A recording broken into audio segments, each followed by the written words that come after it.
Welcome to Lecture 17, Atomic Fine Structure. In this lecture, we're going to be using degenerate perturbation theory to calculate the relativistic effects in the hydrogen atom. As a note, we're going to be using the Gottfried normalization for angular momentum. In the Gottfried normalization, the h-bar is factored out so that the angular momentum is dimensionless. So L Gottfried is a normal angular momentum divided by h-bar. This means that the constant h-bar is going to be attached to other constants in energy formulas and so forth. And we just have to be careful to make sure we put in the h-bar once and only once. The angular momentum using the Gottfried notation is always dimensionless. So let's start with the Hamiltonian for the hydrogen atom. The unperturbed Hamiltonian is the Hamiltonian we already solved for. The h0 is p hat squared over 2 mu minus e squared over r hat. Mu is me mp over me plus mp, the reduced mass. And for the electron-proton system, it's approximately 0.9995 electron masses. The unperturbed energies, E0n, are minus alpha squared mu c squared over 2n squared. You may remember them as minus e squared over 2 a naught n squared, where a naught is equal to h bar squared over mu e squared. If you plug in that h bar squared over mu e squared and then use the fine structure constant alpha equals e squared over h bar c, which is a dimensionless constant, and it is about 1 over 137.04. It's called the fine structure constant. Then you find that the energy can be written as minus alpha squared mu c squared over 2n squared. The alpha is a small number, and you may have heard that electromagnetism has a small coupling constant that you can expand perturbatively, and that's what it means, this alpha being on the order of 1 over 100. The first energy level, the energy level of the ground state, E01, is minus 13.6 electron volts. All right, so let's look at the corrections to the unperturbed Hamiltonian. Everything we're going to talk about are relativistic effects, but this first one is the kinetic energy relativistic effect. So if you have ever had a class on relativity, you will know that we work with energy momentum 4 vectors, or if you worked with the Taylor and Wheeler textbook, which is the best textbook, we call it mom energy. And with that, you find that the kinetic energy is given by the square root of mu squared c to the 4th plus p squared c squared. That is the total energy of the system divided by subtracting off the rest mass energy, which is mu c squared. So if we go ahead and factor out mu squared c to the 4th from that square root, and we expand in a power series, assuming that p is small, we find that we'll get mu c squared times 1 plus 1/2 p squared over mu squared c squared minus 1/8 p to the 4th over mu to the 4th c to the 4th plus higher order terms. When we multiply through by that mu c squared, you see we're going to get a mu c squared minus a mu c squared. That's going to give 0. The first term will be p squared over 2 mu. That's the conventional non-relativistic kinetic energy. And then there's a correction term, the second term, which is minus 1/8 p to the 4th over mu cubed c squared. That's our relativistic correction to the kinetic energy. We stop after the first relativistic correction term because we're going to find that this relativistic correction is really quite small in hydrogen. So the next order term is small enough that we can neglect it. Okay, the second term is something called spin-orbit coupling. And, you may or may not like the way that we're going to derive it here. And if you don't like it, this is something that naturally comes out of the Dirac equation.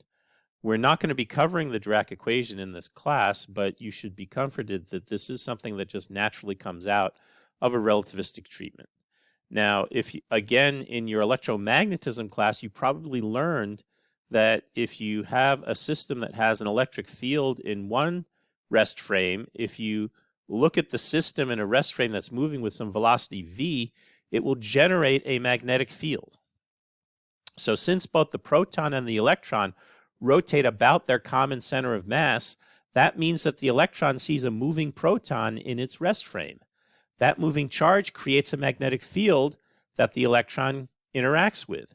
So the electron magnetic moment gives an energy minus mu dot h, where mu is the magnetic moment, not the reduced mass, and h is the magnetic field, not the Hamiltonian.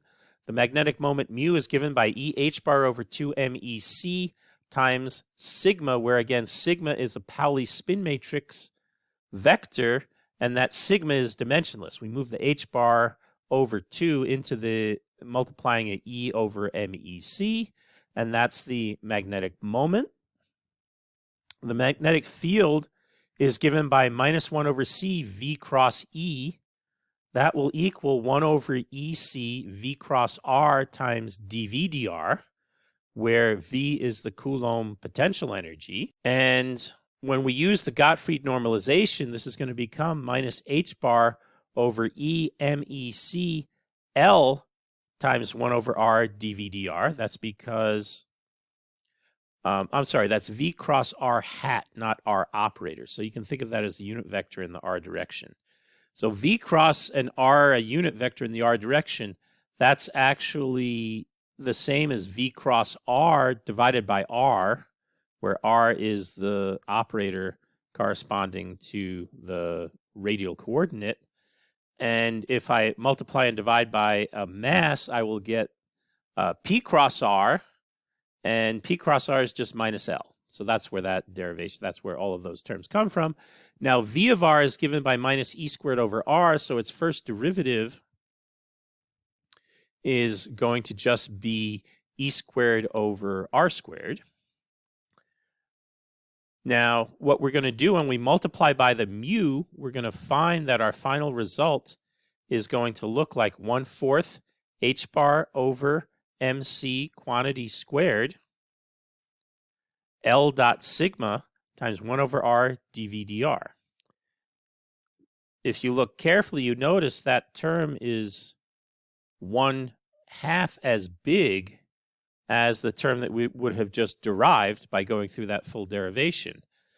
That extra factor of 1/2 is called the Thomas precession factor. It comes about because there's a relativistic correction, because as the proton is rotating around the electron, it is not in an inertial frame, it is in a uniformly accelerating frame, and that means that the standard relativity has this extra correction of 1/2 that comes from it. It is a very hard thing to derive. I'm not going to try to pull you through the derivation of that. The net effect of all of these things put together, because we have an L dot sigma, that's called a spin-orbit coupling. It is a coupling between the spin angular momentum and the orbital angular momentum. And you might think that this is somehow naturally arising from the fact that perhaps I should have been thinking about L plus S quantity squared as the angular momentum. Then this will come out as the cross term, as opposed to thinking of just an L squared or a spin squared term. Okay, so now our Hamiltonian is H is equal to H0 plus V. H0 is the non-relativistic Hamiltonian, P squared over 2 mu minus E squared over R. V is the minus 1 over 8 P to the 4th over mu cubed C squared. That comes from the kinetic energy relativistic correction, and then the 1/2 H bar over MC quantity squared L dot S, where in this case, again, the S is just written as sigma over 2 because we're using the Gottfried normalization, so there's no H bar, 1 over R dV dr. All right, the relativistic perturbation, P to the 4th, is a scalar, so that's going to commute with angular momentum and with spin operators. If you note, L dot S is equal to L plus S minus plus L minus S plus over 2 plus LZ LZ, and that means that L dot S commutator with LZ is going to equal minus L plus S minus plus L minus S plus divided by 2. L dot S commuted with SZ is going to equal L plus S minus L minus S plus over 2. Again, not equal to 0. But if I add those two together, L dot S commutes with LZ plus SZ. So the set of mutually commuting variables is going to be J squared, jz, L squared, and S squared. That will commute with the Hamiltonian. We get the fact that J squared commutes because J squared is equal to L plus S quantity squared, which has an L squared term. It has an S squared term. We already know those terms commute with the Hamiltonian. And then you also have the L dot S term, but the L dot S term also commutes with the Hamiltonian. And then finally, because L dot S commutes with JZ, we get that JZ also commutes with the Hamiltonian. So that's our maximally commuting set for this Hamiltonian. That means we should label our states by JM, L, S equals a half. And when we look at different states, we use what's called a spectroscopic notation to describe the different states. It goes in the form of a number N, a letter that corresponds to the L, and then a subscript which tells us what the total J quantum number is. So N is the principal quantum number. L will be a letter that will be SPDF, standing for L equals 0, L equals 1, L equals 2, or L equals 3, respectively. And that means we'll have terms that look like 1s 1 half, 2s 1 half, 2p 3 halves, 2p 1 half, and so forth. Now, since J squared is equal to L plus S squared, you see I can isolate off that L dot S and rewrite the L dot S as J squared minus L squared minus S squared over 2. And that means the expectation value of L dot S in a state JM L S equals a half is going to just be given by J times J plus 1 minus L times L plus 1 minus 3/4, the whole thing divided by 2. That means our spin orbit term can be written as 1/4 h bar squared over m squared c squared, J times J plus 1 minus L times L plus 1 minus 3/4 multiplied by e squared over r cubed when it acts on different states. Okay, again, we have to remember that J is going to equal L plus or minus a half, and I can substitute that in to the equation. And then what we'll find is the spin orbit coupling is 1/4 h bar squared e squared over m squared c squared 1 over r cubed times L plus or minus a half times L plus 3 halves or plus 1 half minus L times L plus 1 minus 3/4. If you go ahead and plug in the plus case, you'll get that combination becomes L. If you plug in the minus case, you'll find it becomes minus L minus 1. So what we find if we look at the first order perturbation theory for that spin orbit coupling, it's just given by 1/4 h bar over mc squared e squared, expectation value in the NL state of 1 over r cubed multiplied by L if J is equal to L plus a half and minus L minus 1 if J is equal to L minus a half. Now that radial integral is known, and oftentimes in textbooks they just kind of say, well, you can just calculate it, kind of acting as if what you would actually do is plug in that very complicated formula that we have for the wave functions and actually try and calculate the integrals for that. I do believe there's some people who actually do that, but it's an absolutely crazy thing to do. Instead, if we work with that operator formalism, you can find that there's something called the Kramers-Pasternak recurrence relation, which actually relates the moments with respect to R of expectation values with respect to the different Coulomb problem eigenfunctions with respect to different powers of R. And from that recurrence relation, you can find this result, which says that expectation value is 1 over A0 cubed, 1 over n cubed times L plus a half times L plus a half times L. And that works for every angular momentum except L equals 0, because at L equals 0, of course, I'm going to get a divergence there. Now, you might ask, well, how do I handle the perturbation theory when L equals 0? Well, it turns out for L equals 0, that spin orbit term is not operable. It doesn't enter, because you can see when L equals 0, the only possible term is J equals a half. And in that case, the matrix element is proportional to L, which would give us 0.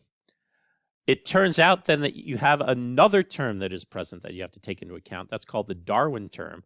But in a great happenstance, which is why I didn't introduce the Darwin term and talk about it at all, is that if I instead just ignore the fact that the L is potentially equal to 0, and I just say when L equals 0, I have to take the J equals L plus a half, you see that L cancels with the L in the denominator of the 1 over R cubed. And the formula actually is correct if you do that cancellation of the L in the numerator and the denominator in the case where L is equal to 0. Again, that is not really appropriate and kosher math, but it turns out in this case it actually is okay, and that's what you get. So that's just a quick shortcut, and we're going to just use that shortcut when we get to that point to talk about the different energy levels. All right, now the kinetic energy, to get the kinetic energy, because it's equal to minus 1/8 Peter the fourth over mu cubed c squared, we're going to use a similar kind of result as how we calculated L dot S by looking at J squared minus L squared minus S squared. Here we're going to notice that if I take the H0 and I add E squared over R to it, I'm going to get P squared over 2 mu. If I then square that, I'm going to get P to the fourth over 4 mu squared.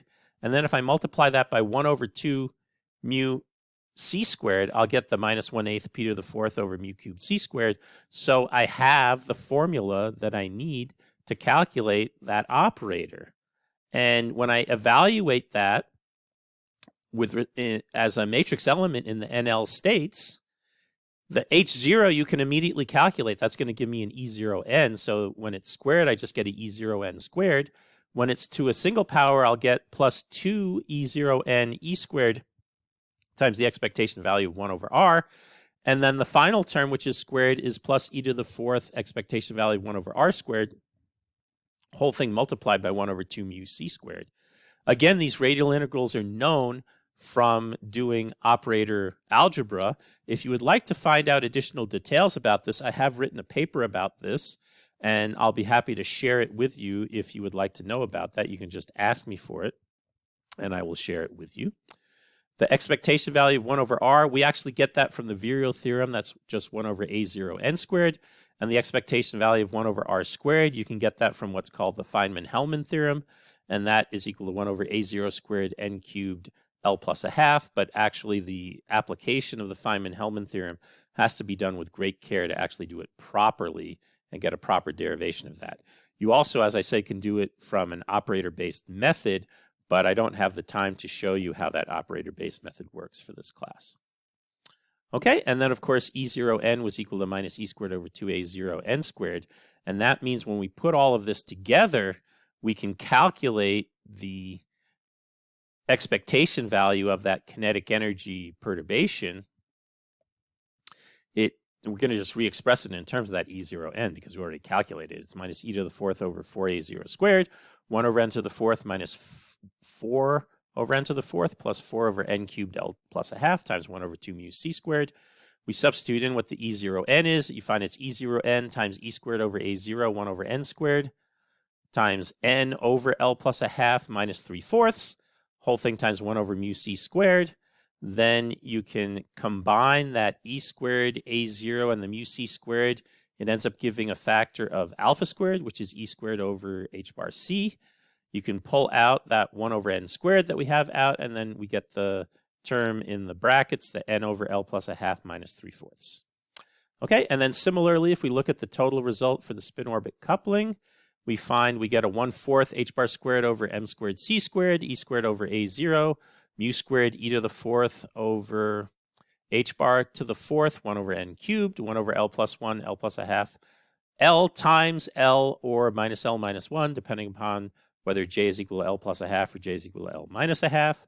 We can go ahead and re-express that in terms of the energies. And again, we find it's a minus E0n and alpha squared, a 1 over n times the set of constants, 1 over 2 times L plus 1 times L plus a half times L. And then the whole thing will be multiplied by L or minus L minus 1. So let's work out carefully the case j equals L plus a half. In that case, the L's cancel, numerator and denominator. I get a n over j because j is equal to L plus a half minus a 3/4. And I get a minus n over j plus a half times 2j. Okay, so let's make sure that we're clear on all of that. The first term that has the n over j That is coming from the kinetic energy, which was n over L plus a half minus 3/4. That becomes n over j minus 3/4. And then the third term, which is minus n over j plus a half times 2j.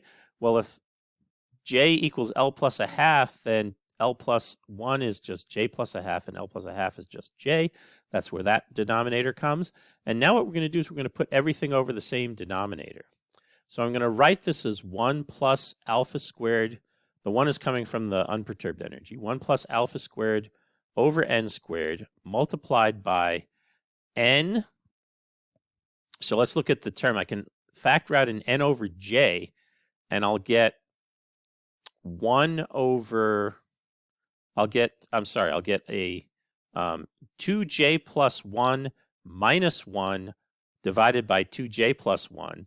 So that's going to just give me a 2j, but that 2j is going to cancel with the 2j in the denominator. I'll be left with an n over j plus a half, and then that's minus 3/4. Okay?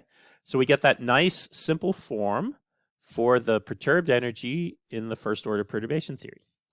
Now for the case j equals L minus a half, we just go through and do this again. The kinetic energy term is now going to be n over j plus 1 minus 3/4. And then it's going to be plus because I had a minus L plus 1 as opposed to a plus L.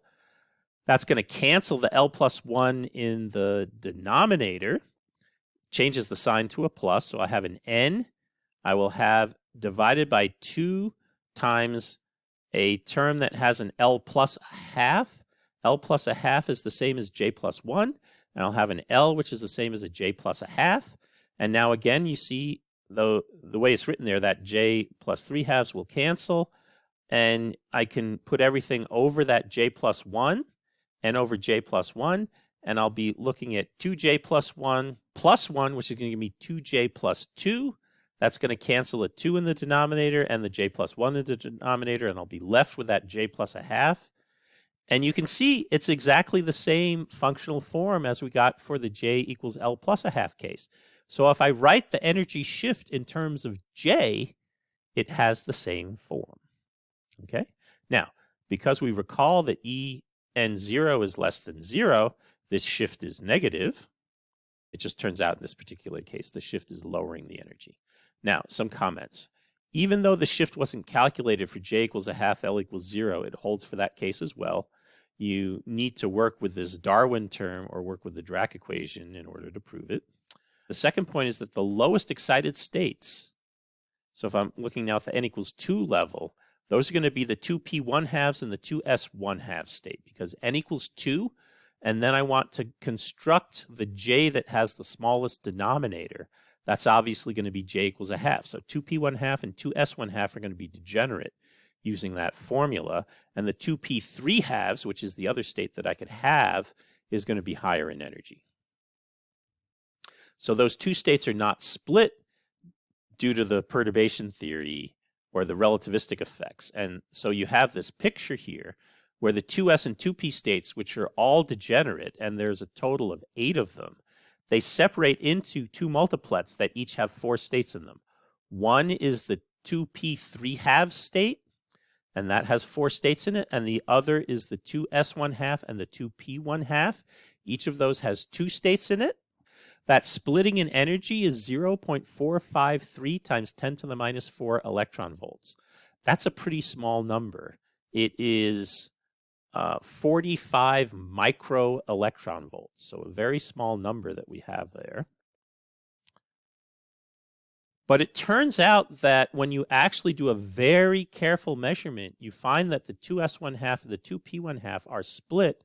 The 2s1/2 is slightly higher in energy, and the splitting is 4 times 10 to the minus 6 electron volts. So 4 micro electron volts, about an order of magnitude smaller splitting than that fine structure splitting. And that comes from what is called the Lamb shift. The Lamb shift occurs because the vacuum is a fluctuating vacuum that has electron hole pairs being created and destroyed over very short times.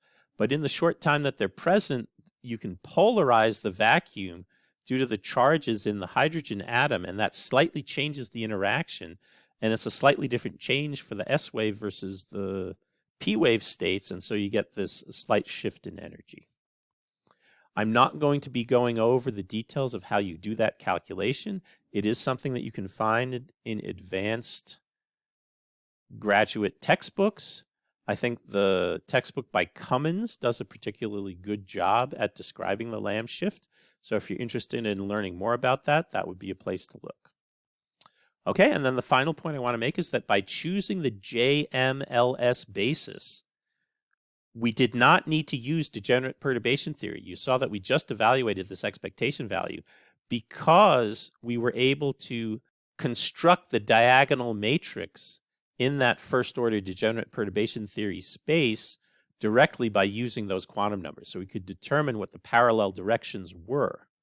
Now in the next lecture, we're going to be doing a perturbation where you actually need the degenerate formalism in order to figure out what is going on. And that is, I believe, the Stark effect, where we are putting the hydrogen atom in an electric field and seeing how that shifts and moves the energy levels. Okay, that is all that we have for Lecture 17. And we're going to then end it. In Lecture 18, we're going to be doing another degenerate problem. As I mentioned before, it's going to be an hydrogen atom in an electric field. That's called the Stark effect.